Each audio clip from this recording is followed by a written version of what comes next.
33 ans, à la solde de Paris. Son opposant principal est Ruben Oumniobé, leader de l'UPC, un parti indépendantiste.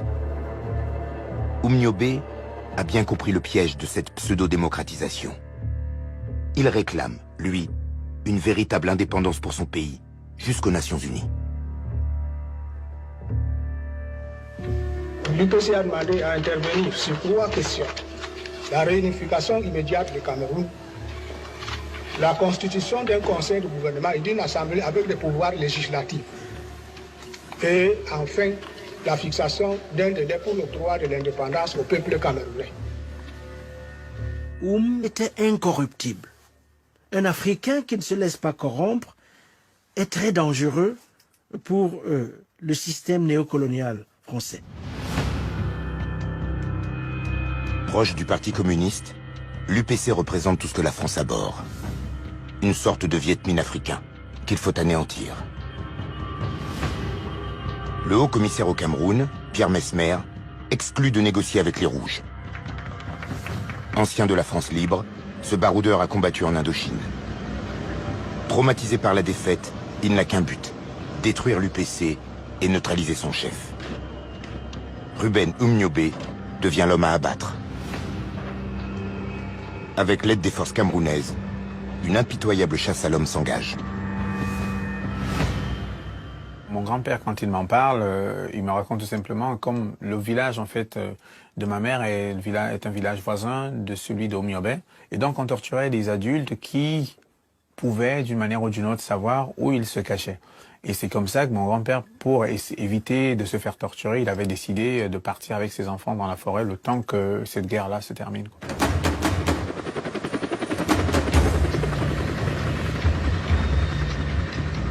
Pour nettoyer la région, les troupes françaises appliquent les méthodes de contre-guérilla imaginées à Madagascar, affinées en Indochine et utilisées au même moment en Algérie. Des villages sont anéantis à coups de napalm.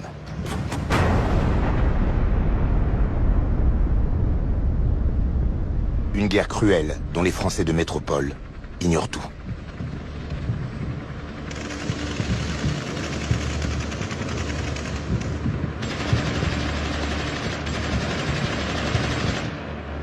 Oumniobé décrit la situation. Des villages entiers sont complètement pillés. Le bétail est systématiquement abattu à coups de fusil. Ceux qui échappent à cette tuerie massive sont poursuivis en pleine brousse par les forces de l'ordre.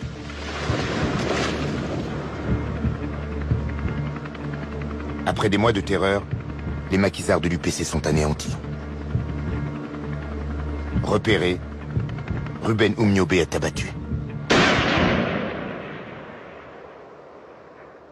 Mon grand-père m'a raconté que lorsqu'on tue Oumniobé, son corps est traîné sur des kilomètres pour le défigurer. Il pleuvait ce samedi. Et donc ils l'ont traîné dans la boue, le visage défiguré, tuméfié. C'est à peine s'il est habillé. Il faut montrer que cet homme, il a été défait.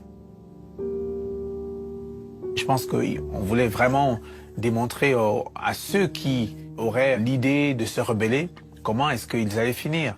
De dire que c'est cet homme-là qui haranguait les foules, qui était un tribun incroyable, doté d'une intelligence incroyable, pouvait finir comme ça, complètement défiguré. C'était un moyen vraiment de pouvoir amener les gens à abandonner le combat, puisqu'il fallait complètement traumatiser ceux qui pouvaient encore croire en lui, quoi.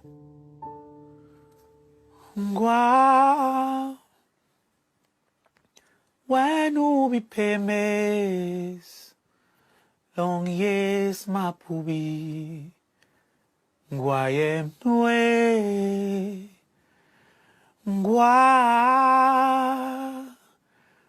Wenu bileres Mimbungwes Gikiva Nguayem nue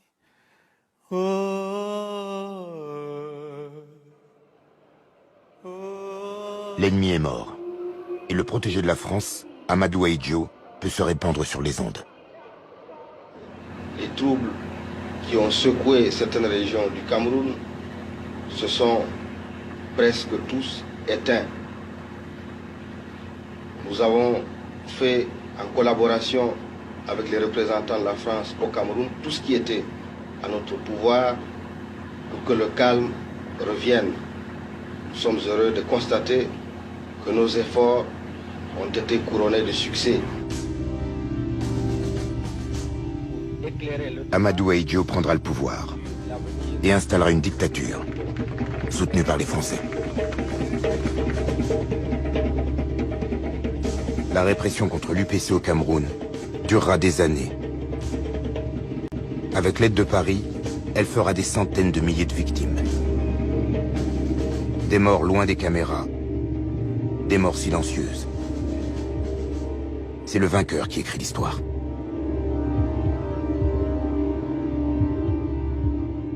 Lorsque j'ai grandi au Cameroun, il était interdit de parler de Oum et de l'UPC.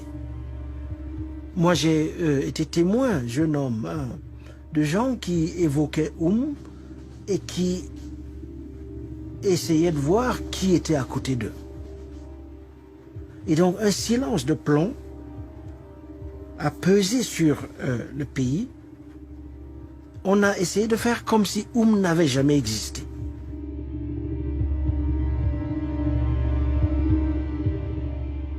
C'est comme s'il y avait une amnésie de cette histoire.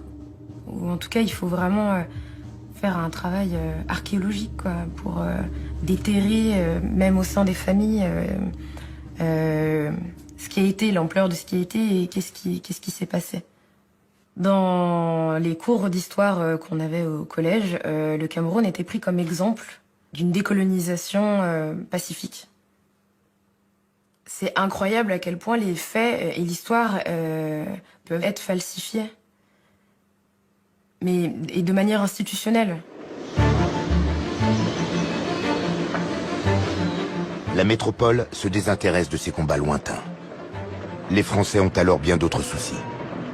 Une décennie après la fin de la guerre, le quotidien reste difficile, dans une France encore à reconstruire.